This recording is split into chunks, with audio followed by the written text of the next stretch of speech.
Kekuatan Harvey York untuk bangkit. Bab 1571. Garis keturunan langsung keluarga Smith masih baik-baik saja karena kepala organisasi itu menunggu tanggal 15 bulan depan. Ini karena hari itu adalah hari di mana kita membunuh pemimpin organisasi 20 tahun yang lalu. Dia akan menggunakan seluruh keluarga Smith sebagai persembahan untuk pemimpinnya. Aku tidak punya banyak waktu. Keluarga Smith tidak punya banyak waktu lagi. Itulah mengapa kau sebaiknya tidak terlibat, Harvey York. Kau tidak hanya tidak dapat memperbaiki masalah, tetapi kau juga akan menyebabkan banyak masalah. Kepala organisasi yang tersisa disebut Trisha Cloud. Dia adalah pembunuh terkuat dalam organisasi saat itu. Dia telah menunggu selama 20 tahun penuh. Tidak ada yang tahu seberapa kuat dia. Tidak ada yang tahu berapa banyak cadangan yang dia miliki. Terhadap sekelompok pembunuh yang tidak akan berhenti untuk mendapatkan apa yang mereka inginkan, uang, otoritas, kekuasaan, dukungan, dan koneksi tidak berarti apa-apa bagi mereka. Jika tidak, keluarga Smith setidaknya memiliki martabat sebagai salah satu dari 10 keluarga teratas. Michelle juga memiliki kebanggaan. Jika dia punya pilihan lain, seorang wanita dari keluarga yang begitu kuat pasti tidak akan menggunakan putrinya sendiri sebagai alat tawar-menawar. Lagi pula, Michelle juga tidak bodoh. Bahkan Harvey tahu bahwa keluarga Thompson punya rencana tersembunyi lainnya. Bagaimana mungkin dia tidak mengatakan hal yang sama? Namun terkadang, perbaikan sementara adalah satu-satunya cara untuk bertahan hidup. Harvey sedikit mengernyit. Dia bisa merasakan bahwa Michelle tidak bermaksud sekejam ini terhadap dirinya atau putrinya sendiri. Dia pasti juga merasa sangat tidak berdaya, habis-habisan hanya untuk menghadapi Trisha seperti ini. Jika tidak, dia tidak akan mengatakan hal seperti ini hari itu. Dia bisa saja meminta para pria untuk melakukan pekerjaan kotornya. Harvey diam-diam menghela napas, lalu dengan tenang berkata, "Bibi, kurasa tidak perlu mengulangi apa yang aku katakan kemarin. Aku tidak akan membiarkanmu membawa Yvonne pergi." Harvey kemudian maju selangkah dan menatap Michelle dengan tatapan tajam. "Tetapi jika itu hanya pembunuh, maka aku dapat membantu keluargamu untuk mengatasi masalah ini. Bisakah kau bisa menangani Trisha Claude sendiri?" Michelle terdiam sesaat, lalu tersenyum sarkastik setelahnya. "Harvey York, aku tahu kau memiliki beberapa kemampuan. Kau telah terbukti cukup mampu karena kau dapat bergelar Pangeran York. Bahkan taekwondo profesional tertinggi, Wallace Park, tidak bisa bertahan untuk satu gerakan melawanmu. Aku tidak keberatan membuatmu marah, tapi taekwondo hanya untuk pertunjukan saja." Karakter besar dari lingkaran sosial atas tidak akan percaya hal seperti itu. "Terus kenapa jika kau bisa mengalahkan Wallace? 10 darimu bahkan tidak bisa dibandingkan dengan satu Trisha. Tidak hanya dia perkasa, tapi dia juga seorang pembunuh profesional. Senjata api, racun, rencana jahat, dia akan menggunakan semua yang dia miliki. Hanya seorang pembunuh profesional di level yang sama yang bisa menghadapinya. Tidak mungkin orang lain bisa melakukan hal yang sama. Jika itu pertarungan 1 lawan 1, dia hanya perlu bersembunyi di bayang-bayang. Kau harus waspada setiap detik sambil tidak yakin kapan dia akan menyerang. Kau akan selalu berada di tempat terbuka saat dia membuntutimu di suatu tempat, dan dia akan mengakhiri hidupmu tanpa membuat suara jika kau lengah bahkan untuk 1 detik. Harvey York, bagaimana menurutmu kau bisa menantang orang seperti itu? Hak apa yang kau miliki untuk melakukannya?" Michelle menunjukkan ekspresi penghinaan yang luar biasa. "Jika itu hanya kompetisi kehebatan tempur, mengapa keluarga Smith bahkan takut seolah-olah mereka telah bertemu lawan yang begitu kuat?" Harvey kemudian bertanya dengan tenang, "Jika kau mengatakannya seperti itu, lalu apa hak keluarga Thompson untuk menyelesaikan masalah ini?" Michelle dengan dingin menjawab, "Karena mereka memiliki hubungan dengan 10 pembunuh teratas, Trisha bisa dihentikan jika salah satu dari mereka mengambil tindakan." Bab 1572. Harvey York tertawa kecil. Jika yang perlu aku lakukan adalah memanggil 10 pembunuh teratas dalam daftar untuk memperbaiki masalah, maka aku pun bisa melakukan hal itu. Karena 3 pembunuh teratas semuanya berutang budi padaku. Aku hanya akan meminta salah satu dari mereka untuk melakukan pekerjaan itu. Harvey mengatakan yang sebenarnya. Di medan perang Euro-Amerika saat itu, setiap negara kuat menghabiskan banyak uang untuk menyewa 10 pembunuh teratas untuk menangani Harvey. Tapi hampir setengah dari mereka mati. Ada beberapa dari mereka yang telah ditaklukkan Harvey karena banyak alasan yang jelas. Harvey tidak pernah menghubungi salah satu dari mereka setelah bertahun-tahun. Tetapi jika ada kebutuhan, pesan teks sederhana akan dapat membawa 1 atau 2 pembunuh pulang. Kau, Michelle terkekeh tanpa menjawab setelah mendengar kata-kata itu. Aku akui bahwa kau memiliki sedikit uang dan pengaruh, tetapi aku masih tidak mempercayaimu. Bahkan untuk memanggil mereka kembali. Aku akan berlutut jika kau dapat menyebutkan bahkan 1 pembunuh dari daftar. Harvey York, pembicaraan besar tidak akan menyelesaikan masalah ini. Apa kau masih akan memegang teguh kata-katamu bahkan pada saat ini? Harvey tidak segera menjawab. Dia mengalihkan pandangannya ke arah Handel, yang selama ini diam. Handel, Bibi tidak tahu siapa yang ada dalam daftar 10 pembunuh teratas. Tapi kau tahu, kan? Handel menyipitkan mata sedikit setelah mendengar pertanyaan Harvey, lalu dengan tenang menjawab, ya. Bagus, itu akan mudah kalau begitu. Trisa berada di urutan ke-18 dalam daftar pembunuh teratas. Tidak buruk, tapi juga tidak terlalu bagus.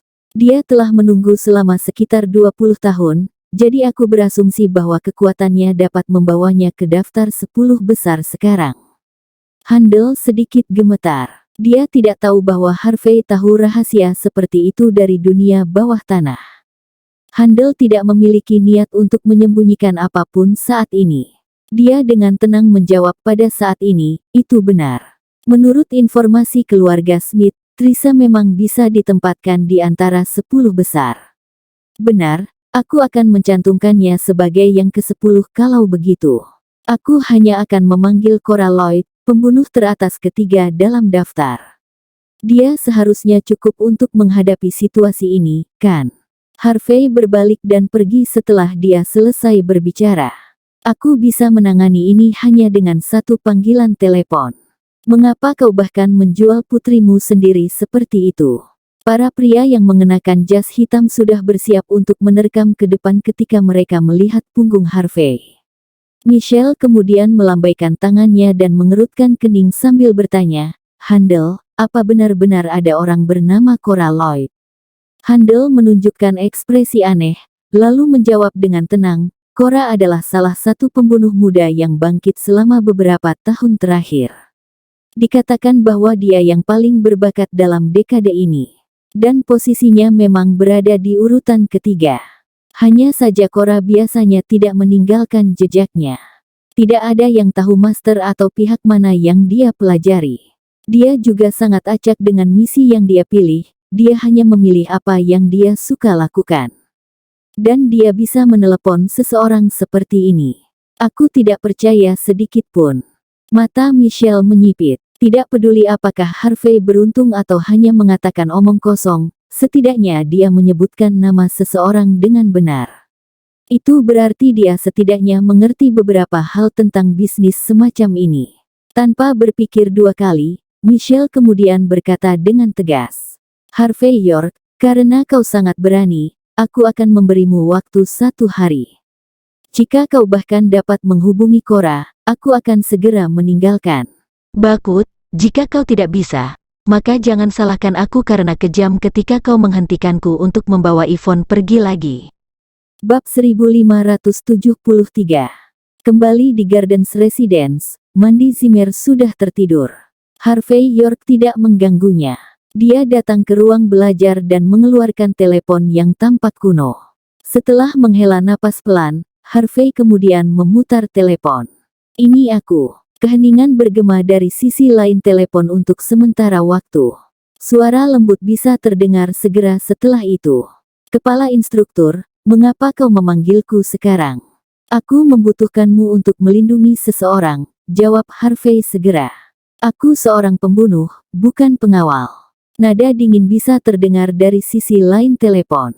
Kalau begitu, begini, aku ingin kau mengikuti seseorang dan membunuh setiap pembunuh yang bahkan berani mendekatinya untuk memastikan dia tetap hidup.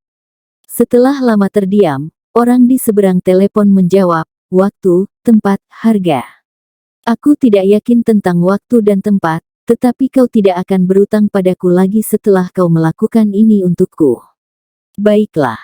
Orang itu menutup telepon setelah persetujuannya yang acuh tak acuh. Setelah terdiam beberapa saat, Harvey kemudian membuka komputernya dan menulis setiap detail tentang Michelle dan situasi yang dialaminya dan keluarganya sebagai informasi dan meneruskannya. Cara terbaik untuk melawan seorang pembunuh adalah dengan menggunakan pembunuh lain. Dengan Cora Lloyd mengambil tindakan, Michelle pasti akan aman sejak hari itu dan seterusnya. Sore hari berikutnya, Harvey datang ke Hotel W, tempat tinggal sementara Michelle, setelah berurusan dengan beberapa pekerjaan di Sky Corporation. Michelle mengenakan pakaian kasual hari itu. Dia juga tidak memakai riasan. Dia tampak sedikit kurang galak dan tampak lebih feminin. Tapi karakternya yang mulia dan perkasa tidak pernah meninggalkannya sama sekali. Aku sudah menyelesaikannya. Harvey bersandar di sofa sambil berbicara dengan nada acuh tak acuh. Mulai hari ini dan seterusnya, Cora Lloyd, pembunuh ketiga dalam daftar, akan memastikan keselamatanmu. Yang perlu kau lakukan hanyalah bertahan sampai tanggal 15 bulan depan. Aku akan pergi ke Mordu untuk berurusan secara pribadi dengan Trisha. Harvey kemudian melanjutkan kata-katanya. Tentu saja, mungkin aku bahkan tidak akan memiliki kesempatan untuk membantu. Dengan Cora, Trisha mungkin tidak akan bertahan sampai tanggal 15. Kau punya Cora, pembunuh ketiga dalam daftar, untuk melindungiku. Michelle memandang Harvey, penuh kebingungan dan ketidakpercayaan. Harvey York, aku akui bahwa kau setidaknya sedikit mampu karena kau dapat menyebutkan salah satu pembunuhnya. Tapi kau benar-benar bisa mendapatkan pembunuh nomor 3 untuk membuatku tetap aman. Apa kau bercanda? Harvey tahu beberapa informasi tentang dunia pembunuh. Itu sudah cukup untuk membuktikan bahwa dia setidaknya tidak bodoh.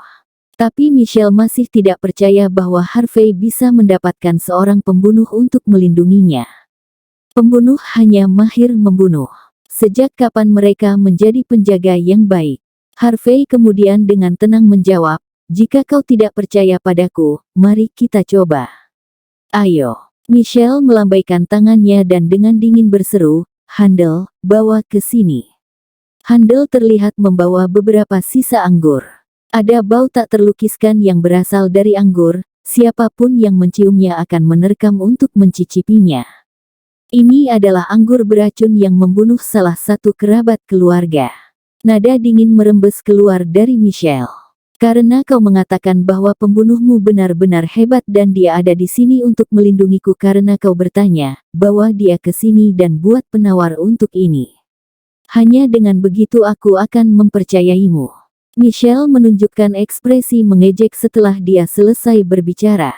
Dia jelas tidak percaya apa yang dikatakan Harvey adalah kebenaran. Atau kau bisa minum anggur dan membiarkan coramu keluar untuk menyelamatkanmu. Itu ide yang brilian. Harvey tiba-tiba maju selangkah untuk mengambil gelas anggur, mengayunkan tubuhnya untuk memegang leher Michelle, lalu menuangkan isi seluruh gelas itu ke mulutnya. Bab 1574. Semua orang diam seperti orang mati. Michelle berseru keras di saat berikutnya, kau bajingan. Apa kau mencoba membunuhku? Handel dan yang lainnya kembali sadar dan bergegas menuju tuan mereka untuk membantu. Beberapa bahkan mengarahkan senjata mereka ke Harvey York. Mereka akan menembak Harvey sampai mati jika Michelle dinyatakan meninggal. Hanya dengan begitu mereka akan memiliki sesuatu untuk dilaporkan. Michelle sedikit gemetar, dan wajahnya yang pucat berubah menjadi hitam dalam sekejap mata. Seluruh tubuhnya mulai bergetar hebat sesudahnya. Dia jelas menahan banyak rasa sakit pada saat itu. Jika kau tidak melakukan apa-apa tentang ini, orang yang kau lindungi mungkin akan mati di sini. Harvey berkata dengan tenang. Dalam sepersekian detik, seorang pelayan yang bahkan tidak diperhatikan oleh siapapun tiba-tiba bergegas maju dari sudut ruangan.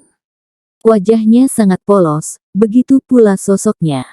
Tidak ada yang akan mengingatnya jika dia berjalan dengan orang banyak.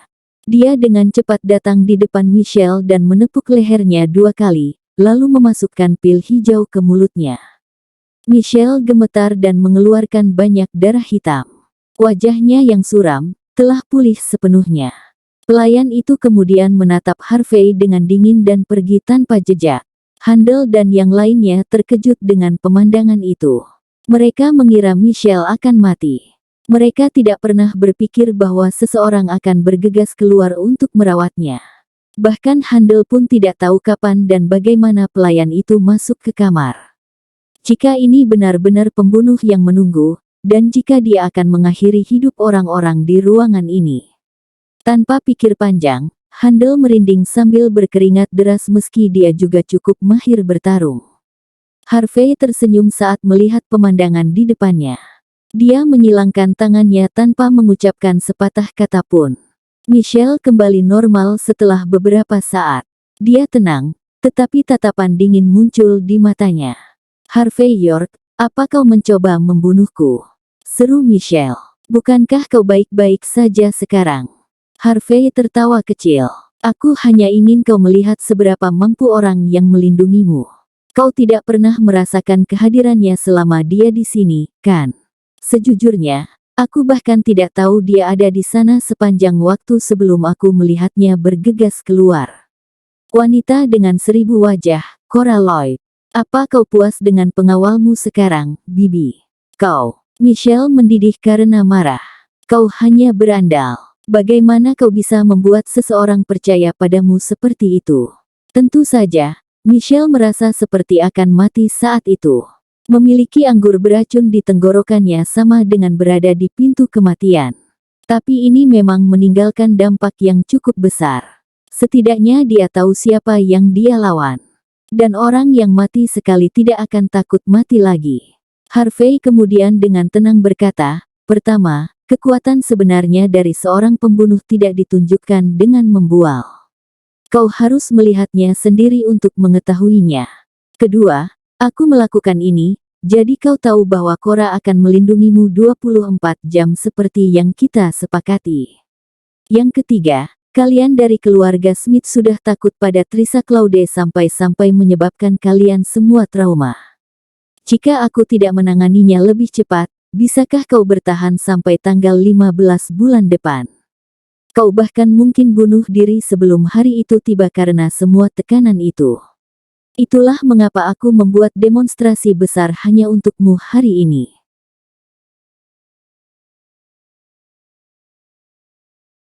Bab 1575. Harvey York dengan tenang menatap Michelle dan dengan tulus berkata, orang-orang telah sekarat sejak awal waktu. Siapa yang tidak takut mati?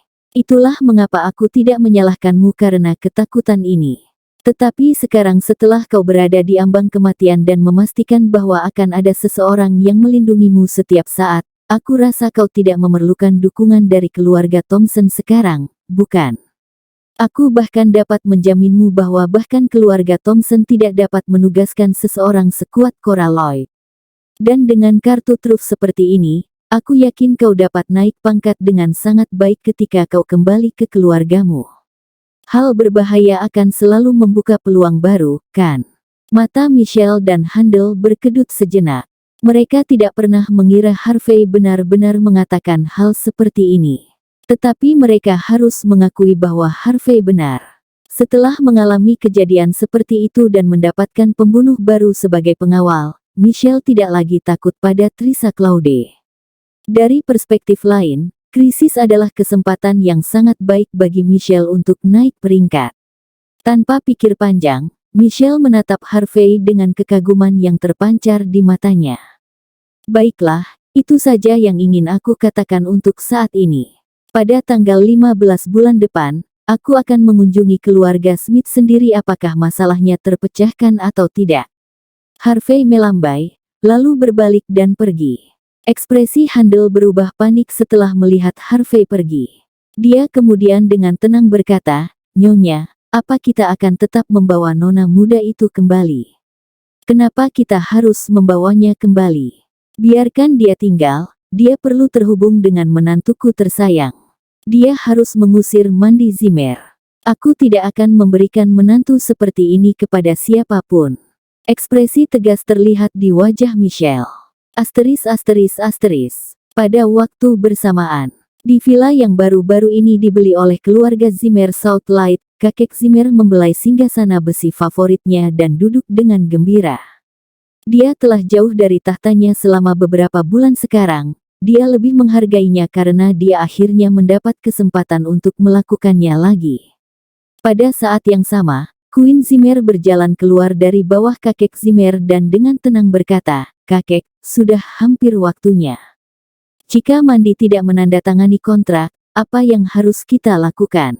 Mata kakek Zimmer berkedut sejenak, lalu dengan dingin menjawab, "Jika kita terus terang, Simon Zimmer dan Mandy hanyalah orang-orang terlantar dari keluarga kita. Saat mereka ditendang keluar, mereka sudah menjadi hantu yang berkeliaran kepada kita." Kakek Zimmer tampak cukup percaya diri saat ini. Mandy adalah orang yang memutuskan semua hubungan dengan keluarga Zimmer, tetapi kakek Zimmer mengatakan sebaliknya. Tapi, kakek Zimmer segera mengubah topik pembicaraan. Bahkan jika mereka adalah hantu pengembara, mereka terkadang memiliki kegunaannya sendiri. Karena Pangeran Jin adalah orang yang ingin Mandy bercerai, dia harus melakukan itu suka atau tidak. Tentu saja, kakek Zimmer merasa kuat saat ini. Dia merasa bahwa sekali lagi dia bisa menekan Mandy. Sedangkan Harvey York, kakek Zimmer bahkan tidak peduli padanya. Simon dan Lilian Yates berdiri di bawah kakek Zimmer saat ini, mereka bahkan tidak berani berbicara. Tapi setelah ragu-ragu sejenak, Lilian kemudian tersenyum hangat dan berkata, "Kakek, mungkin Simon dan aku harus pergi dan bertanya pada Mandy sekali lagi. Bagaimanapun, dia adalah putri kami. Dia akan mendengarkan apa yang kita katakan." Kakek Zimmer menyipitkan mata sebentar, lalu menjawab, "Baiklah, aku akan berterima kasih kepada kalian berdua sebelumnya." Setelah Simon dan Lilian pergi, Queen mengerutkan kening. "Kakek, bahkan mereka mungkin tidak bisa meyakinkan Mandy itu tidak masalah." Kakek Zimmer tersenyum dan bertepuk tangan. "Lady Snake, silakan pergi dengan mereka berdua. Jika Mandy tidak menurut, patahkan setiap anggota tubuhnya dan seret dia kembali ke sini."